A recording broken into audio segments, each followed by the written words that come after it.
Welcome everyone. So I'm going to introduce myself again, not that I like it very much, but maybe a few people who are not here just before. So my name is Emmanuel Texier, I'm the head of school of the Lycée Français de San Francisco.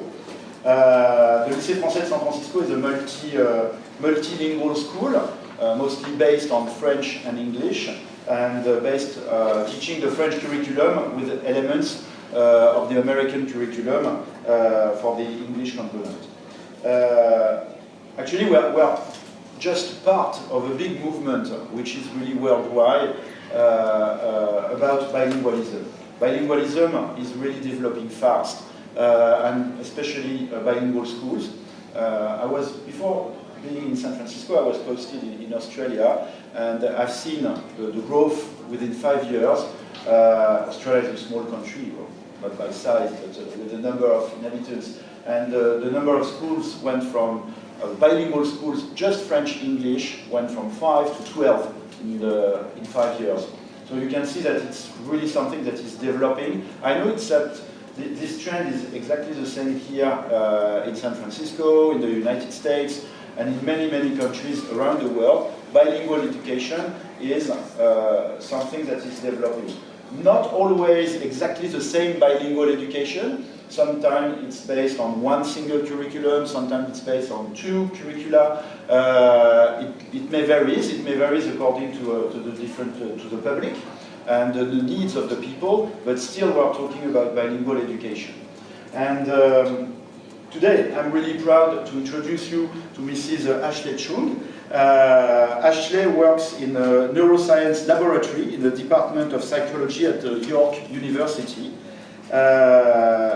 The research of this laboratory is to examine the effect of bilingualism on cognitive and linguistic processing. I hope I'm right. Yes, that is right. When it gets technical, I'm always a little bit confused. But today, she's going to talk to us about growing up with 2 languages, the effect of bilingualism on cognitive development. So please join me in welcoming Mrs. CHUNG. Mrs. CHUNG, the floor is yours.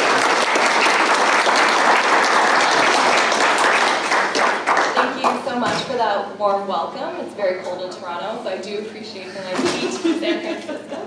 So thank you so much for the invitation, Lycée Français de San Francisco. So a lot of the work that I do is actually with Dr. Bialystok. So the majority of my talk will be her work. There will be some of my work as well that's intersected, but my supervisor is Dr. Bialystok, and she is the pioneer in this field looking at the relationship between bilingualism and cognition. So there's been a lot of media attention around this idea, can being bilingual make you smarter? So the Telegraph asked this question, as well as Time magazine said speaking more than one language could sharpen the brain. But are these claims actually true? So I'll go through some of the research, and you guys can make your own decision as to whether or not these claims are true. There's this idea in neuroscience known as neuroplasticity. So think of your brain as this power grid where different brain regions are connected, and they speak to each other, and through experience, these connections actually fortify and strengthen and become stronger. But through experience, so this would be an example of a pathway, but through experience, these pathways can actually rewire. So our brain has this amazing ability to rewire and reorganize the brain based on a certain experience. So there are different experiences that can boost cognitive benefits. So one of these experiences is formal education. Another one is aerobic exercise. And even musical training. So for example, when you look at the brain and you compare non-musicians to professional musicians who train at least 1 hour per day, you can see that there's greater gray matter in areas of the brain that's responsible for motor responses, as well as the temporal regions in the brain for these formal musicians compared to non-musicians. But I want to make the case that bilingualism is a unique experience that can also show changes in the brain. And the reason is because language use is so intense. As you guys are listening to me talk, you're using language. For those of you who are taking notes, you're using language. Whenever you're reading something on the slide, you're using language. So as a result, this is a mental exercise that's occurring all the time. It's an intense experience. On top of that, it's almost random selection. So for example, in my experience, I did not choose to be bilingual. It was just a circumstance that happened because of the fact that I was born into a family that not only was I exposed to English, but I was also born into a family that spoke Mauritian Creole. So it's Mauritius, for those of you who don't know, it's an island in Africa, and they speak a French-based Creole. So as a result, through experience, I was able to be bilingual. But of course, some people choose to learn a second language later on in life. But for the majority of studies, they look at bilinguals who were born bilingual. And the last thing is that language and bilingualism, it's a whole brain exercise. So you're using areas of the brain in the frontal region, you're also using the language areas, and you're using the temporal region. So it's this whole brain cognitive involvement. So in terms of, this is just an illustration of what a monolingual mind looks like. So this L1 is one language, and there are some connections between the nodes because there are relationships between different things. Like, for example, the activation for the word cat would be also similarly activated dog. So these things are connected. There are phonological connections. But in the bilingual mind, there are these two interacting systems. So for example, when you see or hear the word dog, you also activate the word chien. So both languages are always active to some degree. So as you can see, there's overlap between the two language systems. So there's joint activation of the two languages, and you have to, as a bilingual, you need to select the target language while filtering out the irrelevant language. So how do you do this? There's something called the executive control, and through these attentional processes, you actually need to focus your attention on the target language, select that language, while inhibiting the competing language. So there are two main consequences of being bilingual. Language processing, so this is the verbal component, is actually more effortful. But the second part is that the executive control system is more efficient. And this is pretty much how the remainder of my talk will be broken down, so looking at the verbal context as well as the nonverbal context. Oh, sorry. So this is in terms of bilingualism and vocabulary. So this is a measure known as a Peabody Picture Vocabulary Test. It is a measure of English receptive vocabulary, and participants are presented with 4 panels, these images, and they hear a word, and they have to select the one picture that matches the word. So for example, the word would be clarinet, so as you can probably decipher, number 4 would be the correct answer. And in our lab, we actually use this task across all of our studies, so we have a lot of data. And the data that I'll be showing you is actually with children between the ages of 3 to 10, and we collected 772 monolingual participants, monolingual children, and 966 bilingual children. And we plotted their distribution of their score, their standardized score on the PPT, so the task that I just showed you. And what you will notice is that, so throughout my talk, bilinguals are in blue and monolinguals are in red. And you can see that the distribution for the bilinguals is actually about 10 standard deviations less than the monolinguals. So they know fewer words in a single language compared to their monolingual counterparts.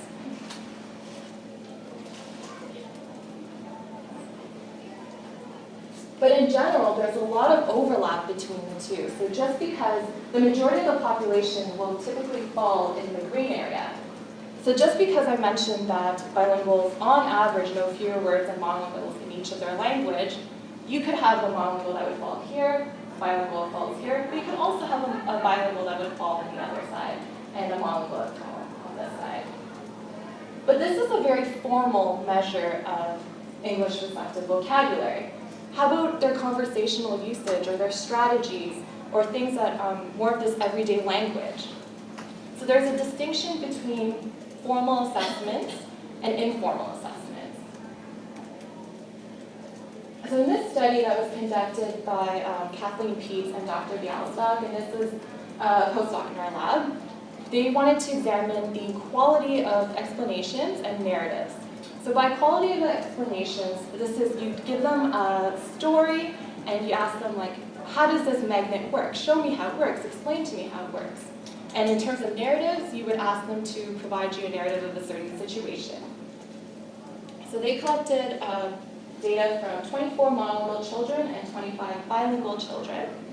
And they're matched on SES, maternal education, as well as a measure of nonverbal IQ, which is the Ravens. When you look at these tasks and break it down in terms of these very formal measures, you can see that monolinguals are actually performing better than bilinguals when you look strictly at these very formal measures and standard scores. But when you take an informal approach where you look at the number of different words generated, the number of errors generated across vocabulary, morphology, and syntax, you'll notice there are very few differences between the two groups, except for the one area for morphology and errors. And as I explained to you before, these tasks of explanations and narratives, there are actually no differences between the two groups. So monolinguals and bilinguals are matched when you ask them to take a very conversational approach and you score them based on these things. So everyday language usage is perfectly fine for bilinguals. And even though I did mention that bilinguals on average know fewer words, when you actually compile the two vocabularies across the two languages, they actually know more words. And bilingual and monolingual 14-month-olds are equally good at learning word-object associations. Bilingual children match monolinguals in terms of conversational abilities. And metalinguistic awareness, which is, do you know how to use language? How does it function? Bilinguals have actually been shown to be better at this. So is language acquisition a problem for bilingual children? Absolutely not. Language usage is perfectly fine. So as a summary, there's really no evidence that bilingual education adds burden to children's development. There's no evidence for cost to academic achievement in other subjects. And learning two languages, I know I've read a couple of myths out there that says that learning two languages will confuse the child. And there's really no evidence that it does. And language problem for young children, there was absolutely no evidence for that as well. So now I'm going to switch focus and talk more about the executive functions. So this is a nonverbal component. Executive functions are a core set of abilities that you need in order to generate goal-oriented behavior. So for reasoning, planning, decision-making, all of these things are encompassed in something called the executive functions. And Miyake and colleagues actually broke it down into 3 different components. And the very first one is inhibition and selection. So imagine yourself, you're walking through a grocery aisle and you're trying to find that specific brand of cereal. But there's so much information there. So what do? As a bilingual, and think of it in terms of their languages, they have to manage competition between the 2 languages. And this is similarly the case where you're walking through the grocery aisle and you really have to focus your attention on what you're looking for and disregard all of these distracting information. Another aspect of executive functions is cognitive flexibility. So this ability to mentally juggle, I don't know how she's doing that, I can't even do that. So mentally juggle, multiple tasks, different brain states. This is another component of executive functions. And the very last thing is working memory. So this is this ability to keep in mind information that's no longer available and being able to manipulate it for later use. So for example, a teacher who's giving information to the students, that student will have to keep that information in their mind in order to apply it for future use, such as for their homework, or if they need to answer a question, or if they need to work with another student. So it's this ability to manipulate information for future use. So some of you may be familiar with this Stroop task, I'm not sure, but this is the audience participation portion of my talk. So please do this. It's a very it's quite a fun task in my opinion. So your goal is you have to say the answer out loud, and your goal is actually to name the color of the ink, okay? So say it out loud, do it. Red, blue, green, Green. red, green, blue. So you see there's a little bit of confusion. So this is known as a Stroop task, and because we're all literate, the activation of reading, the automaticity in terms of reading, interfered with the perceptual color. So naming the ink color when it was incongruent, so when the label actually mismatched the ink color, was actually quite difficult because of the fact that we read, we're literate.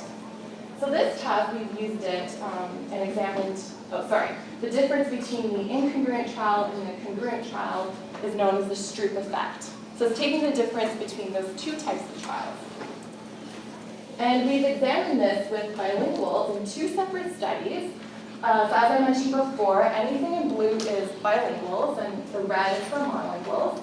And we conducted a study with young adult participants, so between the ages of 18 and 35, and older adults who are between the ages of 60 and over.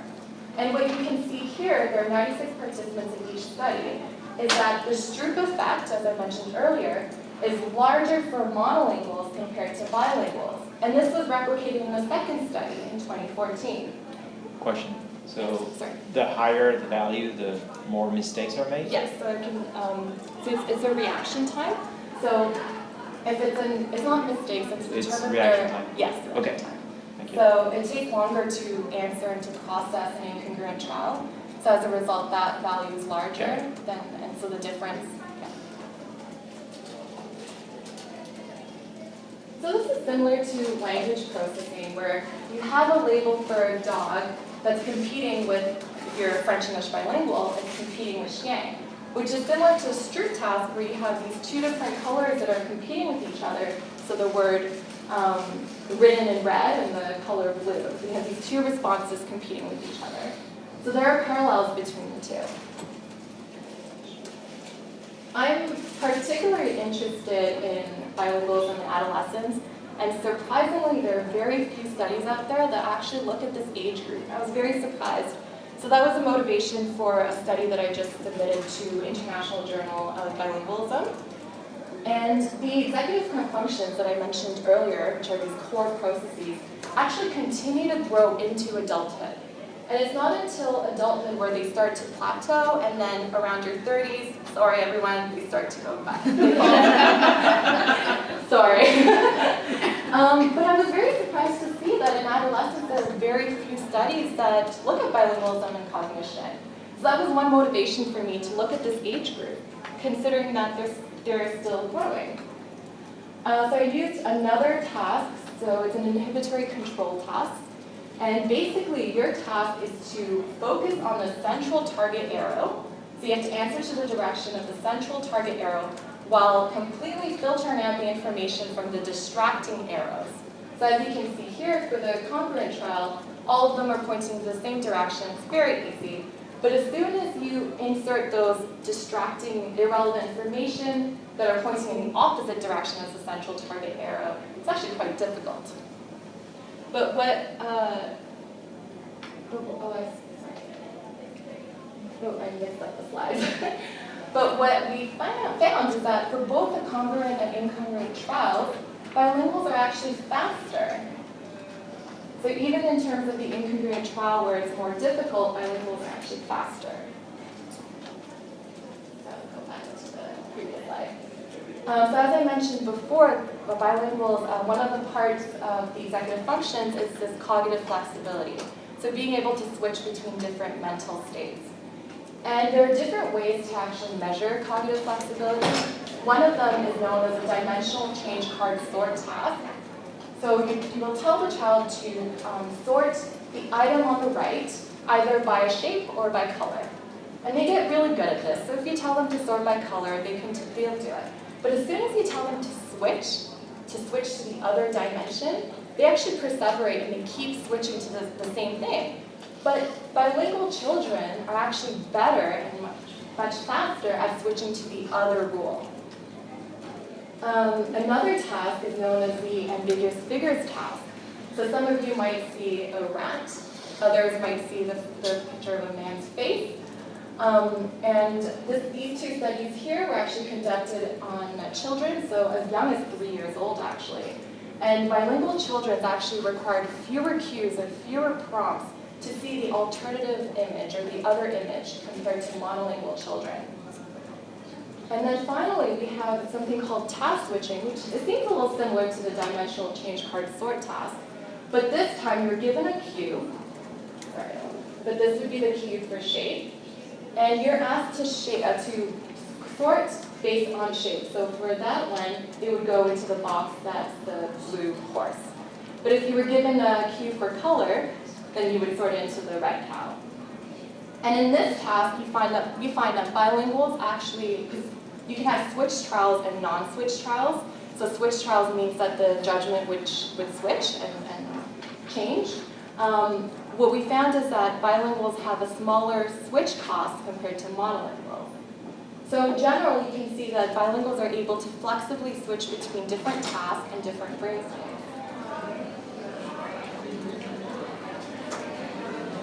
Now, this study looked at emergent bilingualism.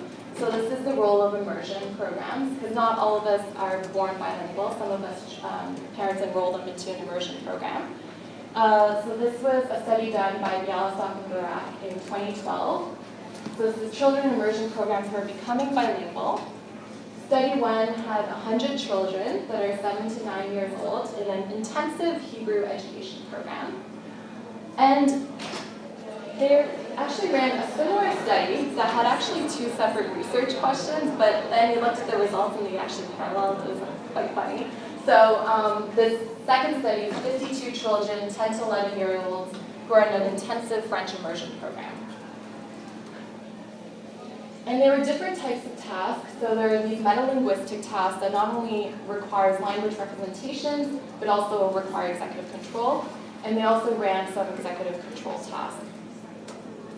And they ran a regression model. So with regression, we always have a predictor. So it's either the outcome is executive control or it would be metalinguistic. That would be, but you want to know what is predicting their performance. What is helping them achieve better performance in these 2 separate things. So you have to enter certain variables one at a time in order to see which factors actually contribute to better performance. And so the authors included the child's age first, and then items 2 and 3 have to do with nonverbal and verbal intelligence, and then items 4 and 5 have to do with the degree of bilingualism. So number 4, the way they measured this, because of the fact that they had Hebrew education, they could have just given them like an English vocabulary test and a Hebrew vocabulary test and calculated the ratio between the 2. And the closer it is to 1, the more bilingual they are. And similarly, the same thing for the French education program. They had a French receptive vocabulary measure that they compared to their English score and then calculated the ratio between the 2. And the closer it is to 1, the more bilingual they were. And then finally, number 5 is the amount of time spent in that immersion program. So because these 2 programs, not everyone started at the same time, they can actually have a variable that looks at the amount of time that they spent in that program. And what they found were, for the metalinguistic task, so the areas in red have to do with language abilities as well as measure nonverbal intelligence.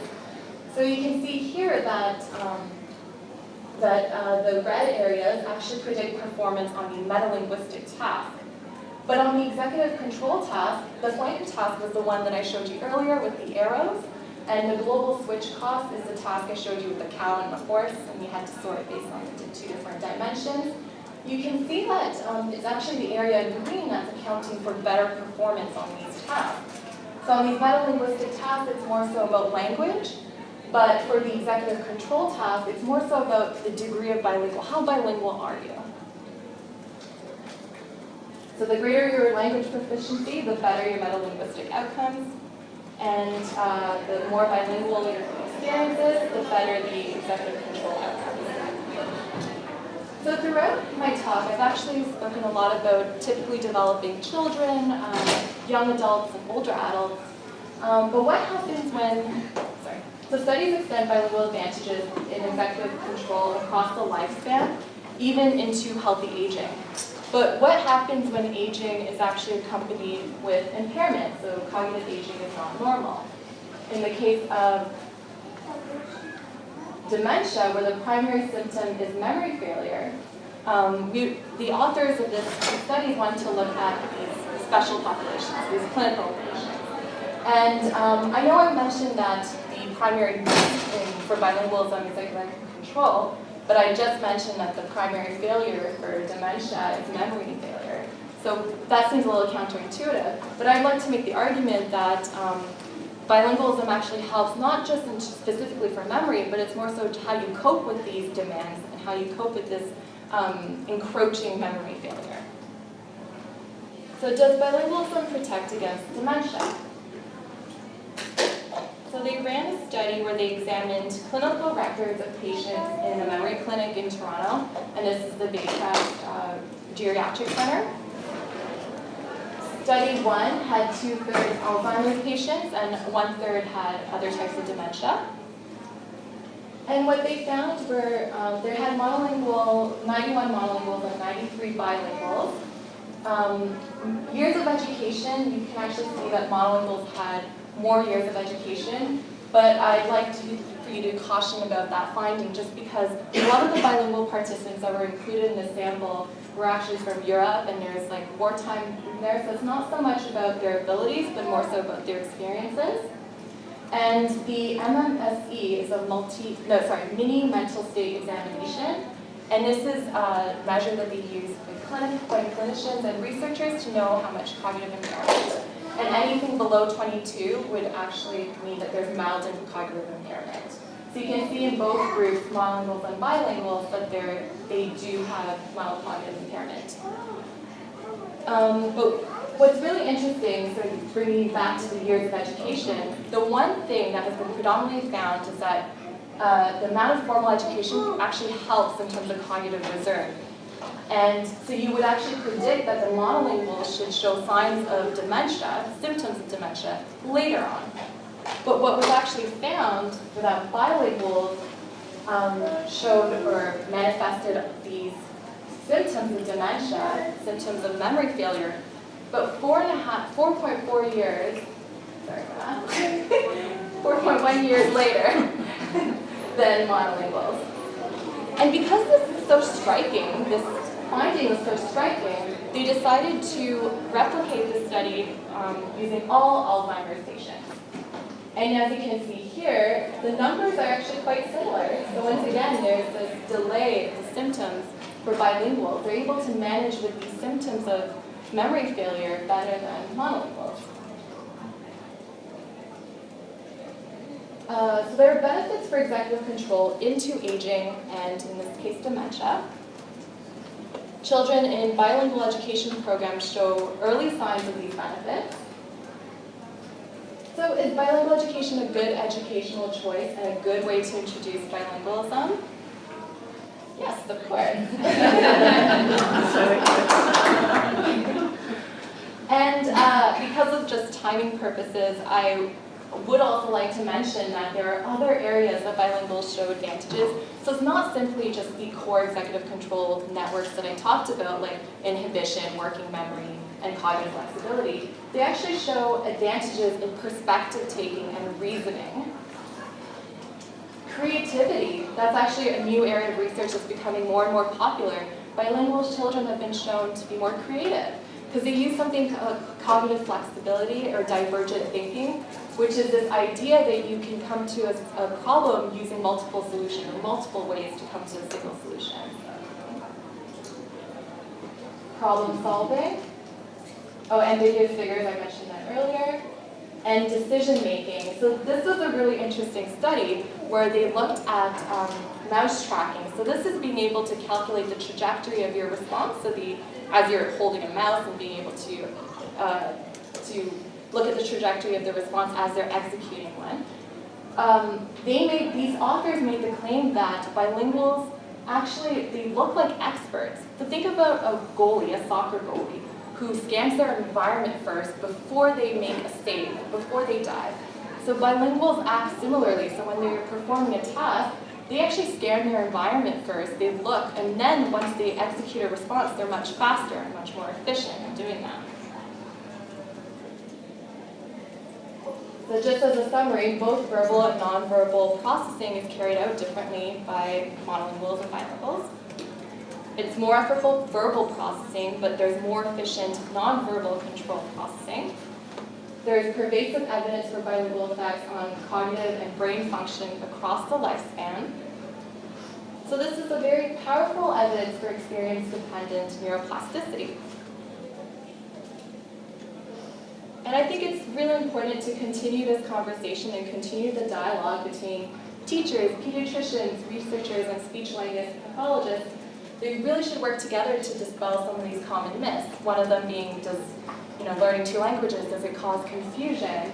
It's important to disseminate our research findings. So rather than just taking these media outlets who take like the highlight shot, it's important to really read these studies and read what are the findings.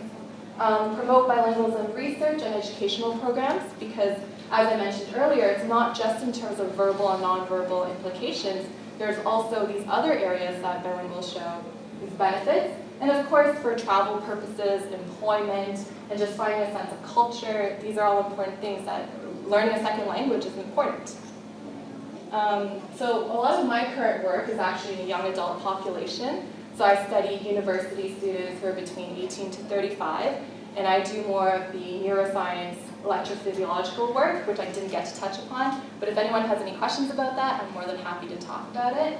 So with EEG, what we do is we put a cap on the participant, and then we put gel, electrophysiological gel, into each of these holes, as you can see I'm doing that right now. And we will have these electrodes that are attached. And basically what we want to compare is the brain activity at the level of the scalp between monolinguals and bilinguals. And what we find, spoiler alert, is that bilinguals are actually much more efficient. They require fewer resources to process the exact same information.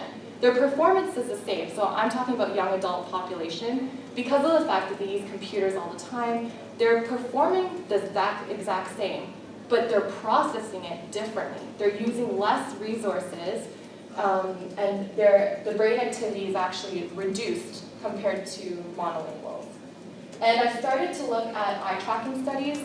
My dissertation work is looking at eye tracking because I want to look at what strategies monolinguals and bilinguals are using to perform a task. Because I was really interested in that one study where they said, they behave like experts, they scan their environment first. I was like, oh, well, we could do that. Let's look at eye tracking. So thank you so much.